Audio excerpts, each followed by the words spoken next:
Welcome to SML Total Access, where we break down news, predictions, and more in our Madden League. Now, let's get fired up for SML football. Hello and welcome back to SML Total Access. I'm Primetime 000, and with me today is a special booth. I've got Dan, I've got Matt, and I have, drumroll please, Coach Paulie. What's going on, fellas?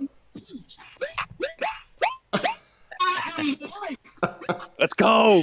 Hey, man, Madden 23's here.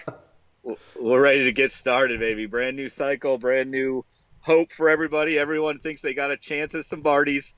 Let's see what happens. Hey, it's going to be lit. It's going to be fire. And what better way to start off topic one with my best friend, Matt. Matt, what's your initial thoughts on Madden 23? Any big features? What do you think about the passing? What do you think about Madden 23?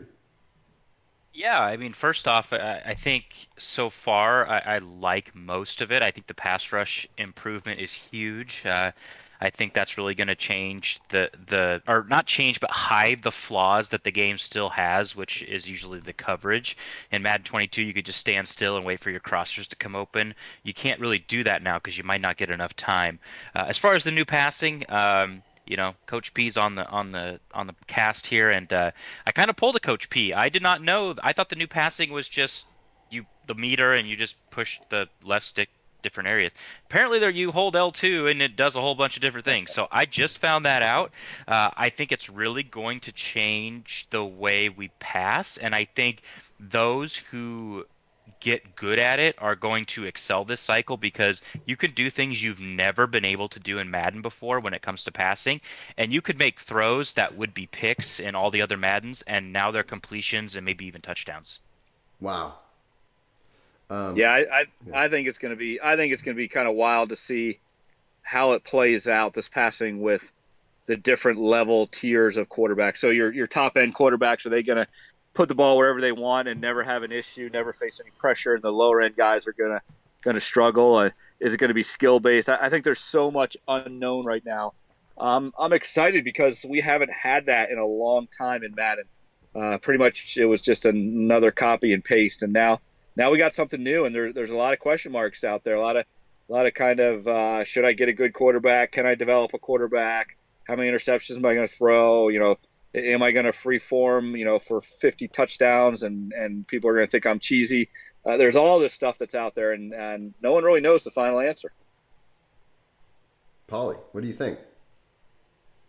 Man, like always, I think those that put in the time are going to see the benefits. Are going to reap the benefits from this passing, the whatever, left two, whatever passing thing.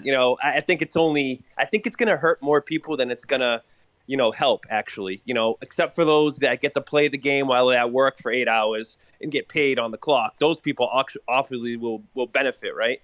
But the rest of us, who have to come home and deal with this free form Friday bullshit, you're just throwing it. If you practice, I just got off a game with, I'm not going to say who, but, if you hit it, it's good. But if you miss it, it's really bad miss.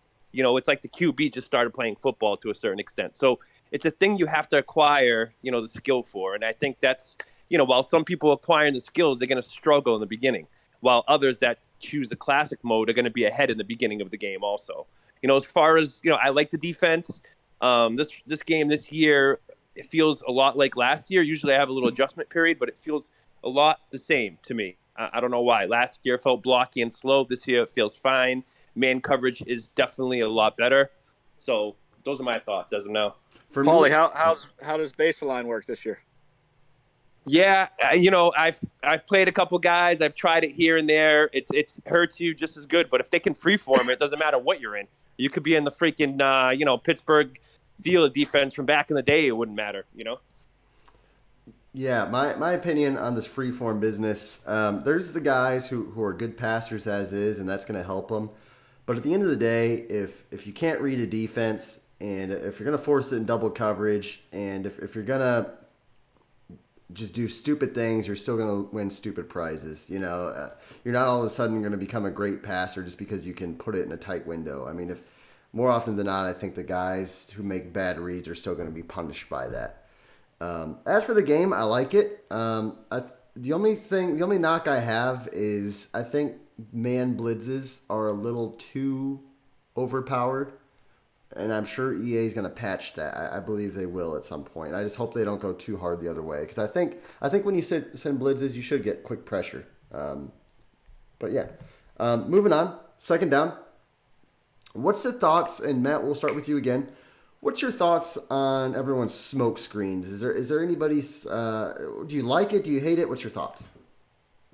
I know there's people that don't like it. I like it. It's a funny. I giggle at them all. I don't get agitated with people's smoke screens. I can tell who's smoke screening and who's not. And I don't know. I just chuckle when some people do, like like Coop talking about the Jags all the time. Although he might not be smoke screening with Mr. Chaos, but I don't know. I get a chuckle out of it. I think it's a fun time of the year. I think as we approach the team draft, it's one of the more fun times of the cycle before we actually start playing the games. So personally, I enjoy them, and again, you can tell who's smoke screening and who's not. Just I've been in the league long enough, you can tell. Yeah. Yeah, I might disagree with you on that, Matt. I think Coop is smoke screening, just has nothing to do about team selection. He's just always smoke screening. Anyways, no, I think it's a lot of fun. I think we know the guys who are actually trying to avoid divisions, avoid conferences. We know the guys that are looking for the best teams and can set them up the best, or guys that maybe they've won, now they're looking to build teams and they wanted that challenge. So I think we can kind of categorize everybody, and you're going to see their team selection based upon, hey, I need the best team because I want to win, or I want to build a team because I want that new challenge, or I don't want any smoke. So, Monty's going to run away from dump. Those kind of things is going to happen. Polly? I say I stick with no good coach ever gives away the game plan before a game or a draft. So, nobody's going to really give who they really want. And a lot of factors, go into play about the team maybe be gone before you even pick. And I get the smoke screens the first couple days, they get you excited a little bit, but now just getting bored and just get me to the game. I'm sick of, people switching their minds every single day like a 2-year-old. Like, yeah, it gets old. I just want to get in the game, get in the draft, get in your teams, get in your divisions, and let's strap them up. Let's strap them up, get the Oklahoma drill going, and let's knock off some heads. That's what I want. I'm sick of the bullshit. I want this team. I want that team. I get it. It keeps things interesting during the downtime, but I just want to strap them up and just get it going, man. That's all I want. Yeah, they're fun, and I'm a guy who doesn't smoke screen. Everybody knows that. Like I'm pretty sincere with my what I put out there. So for me, I think it's cute for a little bit. I think it's fun. But kind of like Coach Pauly, I'm ready for this team selection draft. We're about 2 weeks away. I think the smoke's going to get thicker, and it's going to be interesting. The thing that I've always had a pet peeve on, and I kind of rolled my eyes a little bit at Bomber before the cycle even came out, or this Madden came out, he's like, oh, it's either the Jets or the Lions, and he hadn't even played the game. Now he's played, and he got I don't know, it's whichever team I think he wins with that day against some lobby guys is his favorite team. So. At least I proposition that, or I put a motion forward that can we wait for smoke screen season until after the new Madden's released? That's all I ask for next year. And I'm definitely not taking the Colts next year, Madden 24. Moving on to third down. What's your 3 locks for the draft? And Matt, we'll start with you. So I wrote these down before I knew Coach P was going to be on the show, but Total Access is about honesty, and I know Coach is about the truth. So my first one is about you, Paulie, and I think you're going to take the easy route again. I think that if things go the way that they are perceived right now, you'll end up in the NFC, which will be the weaker conference. I have the Titans going last three teams. I think, which is hard to imagine because they were the 1 seed in the AFC in real life last year with a great defense. They've got Derrick Henry. But Malik Willis is really, really bad in this game, and that defense is old. They've got some bad contracts like Bud Dupree. And then if you've got Prime and you've got Faz in there like we think it will go, I mean, they dropped to 30 with just Prime in there post-blip. I mean, you add Faz in there, they might sink to the last pick, but I've got them last 3. And my unfortunate last lock is someone takes the Saints ahead of Dom. It's a tried and true tradition in the SML for someone to take the Saints ahead of him.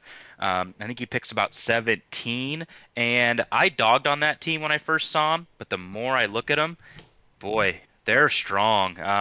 And they've got pieces they can trade. They've got 3 safeties, so you could deal one of them if you wanted to. They've got a great receiving group with Thomas possession, Olave speed. They've got a 90 speed tight end and Taysom Hill.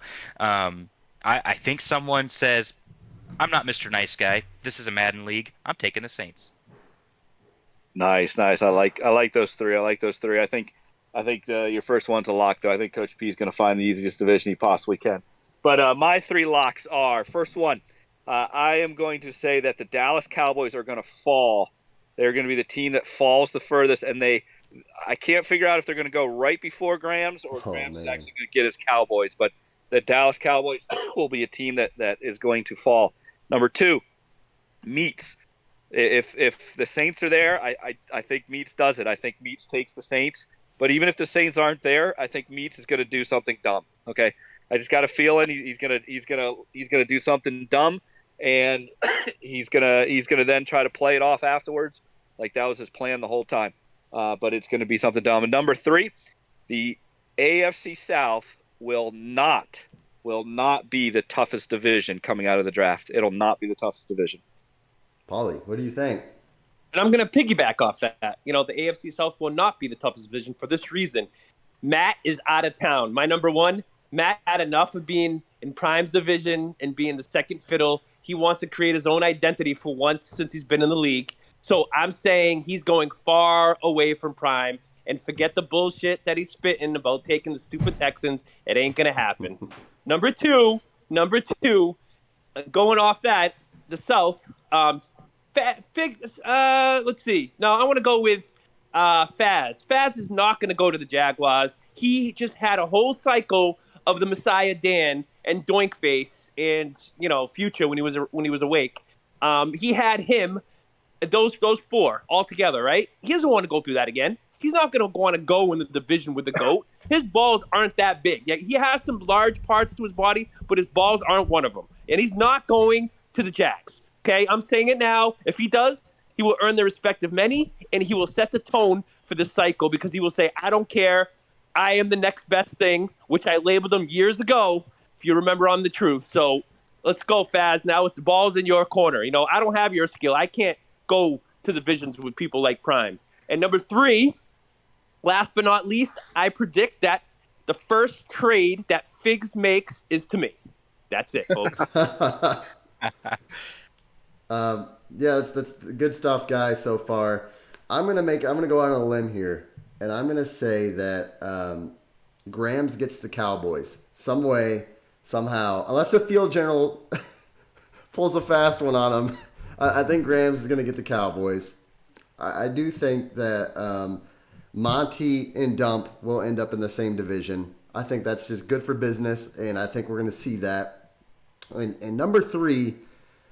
I think Faz chickens out. Hypothetically, if I take the Colts, I don't see Faz nutting up and taking the Jaguars. I think that he, I just don't think he has it in him. And Faz, if I do take the Colts, I challenge you to take the Jaguars. This is an open invitation. I just don't think that every cycle for the last 2 cycles now, I mean, he took the Bills, I guess, for a half a cycle, and he regretted it every minute it happened that he was in a tough conference. He runs to the NFC with the Panthers, and he won through the NFC because of that. I don't see him joining a stacked AFC and taking a not great team in the Jaguars. I just don't see it. I don't think he's got it in him. So we'll see. I don't know. And that's the truth. That's the truth. Speaking of stacked conferences, let's move on now. 4th down. What do you think about stacked conferences? Are they good? Are they bad for the league? There's some rumors of the AFC being loaded. Matt, what do you think?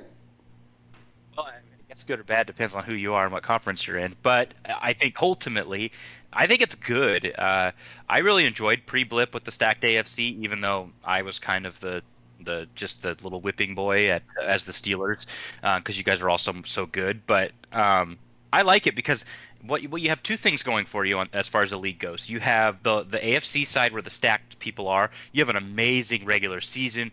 Every game matters for especially you guys fighting for the 1 seed. But then the playoffs, I mean, geez, you're getting juggernaut matchups the whole time. And then on the NFC side, you're getting guys that in a balanced league probably wouldn't do anything because now they've got Dan or Faz over on their side and they can't win. Like Dump making the Super Bowl. That was never going to happen post Blip because Dan and Faz are going to destroy him.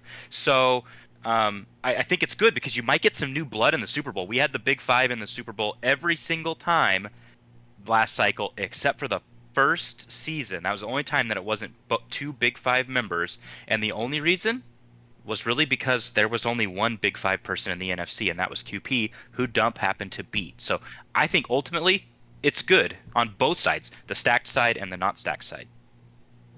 Dan? Yeah, I've gone back and forth on this one, and I can see both arguments. I think you obviously want a Super Bowl matchup for league marketing and branding. You want it to be the best game possible, and one side having way more better players can really disrupt that. But at the same time, and I was thinking about this the other week. Last year at this time, QP and Bomber were not Sombardi winners, so they rose up to the challenge. They became better players. Who's to say someone that goes to the NFC this cycle and all of a sudden they figure it out or it clicks for them this year and they become one of the top teams and then they're in the Super Bowl and they challenge everything. So I think it's hard to predict whether or not one conference is going to be stacked or not based upon what happened last year, because we don't know what this year is going to be. But overall, I think I would lean more towards balance is better, but it's hard to predict if we're going to have balance or not. Paulie? You know where I'm going to go on this, man. I'm not hiding. Anytime I have the opportunity in a Madden league to see Faz versus KJ Super Bowl, I'm going that way, man. I don't know. There's only so many Super Bowls between Prime and Faz before it gets played out in a cycle. If they play 6 or 7 at a time, I want to see some other guys, some new blood. Hey, if they get smoked, they get smoked. But I want to see new blood. Get all those guys in the other conference and let the little guys in the league, get a little hard. That's all I ask. Give equal opportunity employer here. So get them all. Get Faz, get Dan, get Prime, get Bomber, all in the other one, and then the little guys will take control of the AFC or NFC, whatever. Yeah, it's an interesting conversation because on one side you feel that it's not the two best teams in the Super Bowl, but in the same token, for like a league morale perspective, all the little guys are gonna could in theory join the NFC or whatever division conference it may be. The funny thing is that this quote-unquote stacked conference thing could completely get nuked if the first pick in the draft goes to the NFC, and takes a 49ers or something or a Commanders. So it's definitely something fun to think about for sure, and I'm not quite sure which way it's going to go right now. And one thing I'll say real quick is, we talk about we want to see the best matchups. We want to see the Dans versus the Primes or the Primes. But any given Sunday, man, don't count that little guy out that makes it from the NFC. He's just got to win one game. He's just got to have 4 quarters of his best football. And imagine what happens if a KJ was to beat a Dan or Wow. Something like that. It'd be crazy. It would be crazy. Hey, let's move on to the extra point. Now that we've all played Madden 23. Do you guys have an opinion on maybe a coach or player that'll get better or worse this cycle? Matt, we'll start with you. I've got 2 that will improve. I've got one that I really strongly think is going to improve. I got another one that's going to scare you. The first one, I think the biggest improvement is going to be QB Stud. I think this game kind of plays into his hands with, I think he gets, as much as we can frustrate Faz by running the ball, you could frustrate QB by playing a certain way, like the crossers and all that stuff that's like meta, as they would say. But this game's going to lend to him a little bit with the better defense, the shorter passing, which he has preferred to do. He likes the short, methodical, real football, as he would say. And I scrimmed him, and he's good. He's very efficient with the ball, good at passing. So I think he's going to improve. And my scary one, and this is the person I think is going to improve the most, is Faz, because he's one of the best pass. Now, how does a guy improve after 3 straight Simbardis? But this new passing we just talked about, who if someone can get really good at it, he's the kind of guy that's going to want to get good at it, and he's going to get good at it. He loves passing so much. I think it's going to take him to another level, and I think that's a scary part about freeform. Paulie talked about how it's going to bring a lot of guys down. I think that's what you're going to see, and someone like Faz is going to rise up. Real quickly, who's going to get worse? Go to Neon or Daddy Leagues. Go to stats for every team, sort receptions, and whoever has running back near the top is in big trouble. Because if you don't block your running back this cycle, you're dead. And if you're someone who passes to the running back a lot, and now you have to block him, well, you've got to figure out how to play Madden all over again. So, Noel, I'm looking at you. I'm looking at guys like Colt. They're in trouble. Dan? Those are good. Those are good, Matt. I like your thoughts on Faz. Actually, I'm going to start there as far as who's going to regress or who's going to have a bad cycle. And the one thing I would say about Faz, though, he's still going to need that gunslinger or that top ability. Okay, Yep. So don't eliminate that factor. Every year he's had that. He's been dominant. When he doesn't, he's been pretty average. But I do think if it happens that Faz and Prime go into the same division, one of those guys is not going to have a very good cycle. And you know what? Right now, I'm sorry, Prime. I got to think it's going to be Prime. I think you might have a down. I think you might have a down cycle because, as we've already said here, those that put in the time are going to get this free form passing down. And so far, you haven't shown that you're going to put the time in. So I think this might be a bad cycle for Prime. Who's gonna have a good cycle? I'm gonna go Clinky. I think Clinky's got a shot to glean off of Faz and to learn from Faz, and I think Clinky has a shot to maybe make his first Lombardi, even possibly win his first Lombardi. Wow. Paulie, what do you think? I'm going to stay consistent here. I'm going to say, the guys that put in the time are going to get the most, benefit out of the free form passing thing. I'm going to say Faz, again, because he loves passing, one-dimensional, doesn't really like running, gets bored. He says he falls asleep when he runs. So this is right down his alley, this free form passing. So, he puts in the time. This is really important to him. So I think that he's going to excel like no other with his free form passing. Regardless of the quarterback, because he'll find a way to, find out how to do it when it comes to Madden. I'm just going to leave it at that. Next, I think Bomber is another guy who might get better, only because, again, he has time to get better and time to practice. And freeform is going to take a lot of practice. It's something we're not accustomed to, and it's something for the older guys I think it's going to take a little longer. But Bomber can put in the time. He can be there, and he can put in the time like he's shown already once the game's been out this last week. Guys that are going to get worse, again, Biggs.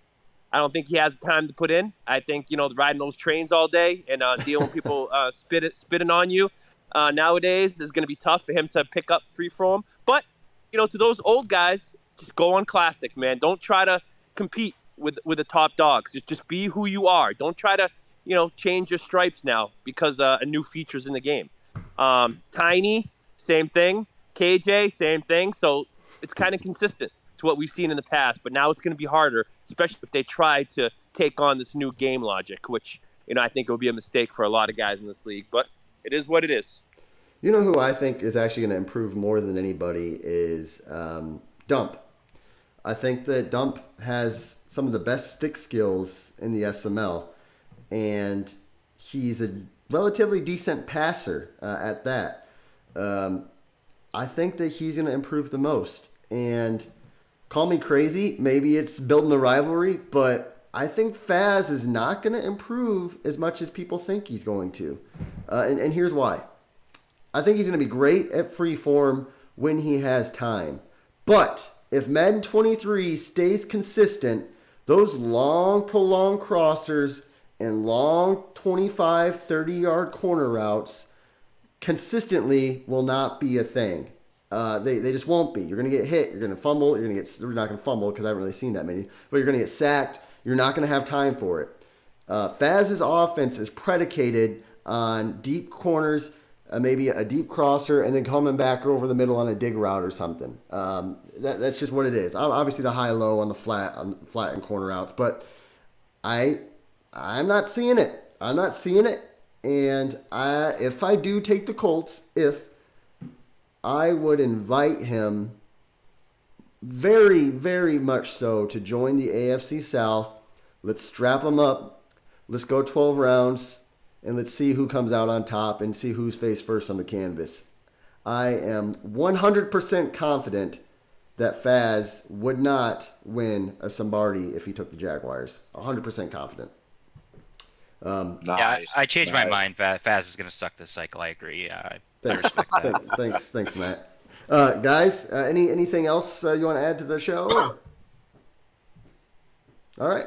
Well, that said, we'll end it on that note. I'm Prime. That's Paulie. That's Dan. That's Matt. And hey, until next time, this is SML Total Access, guys. Thanks for watching, and good luck this cycle, except for Faz.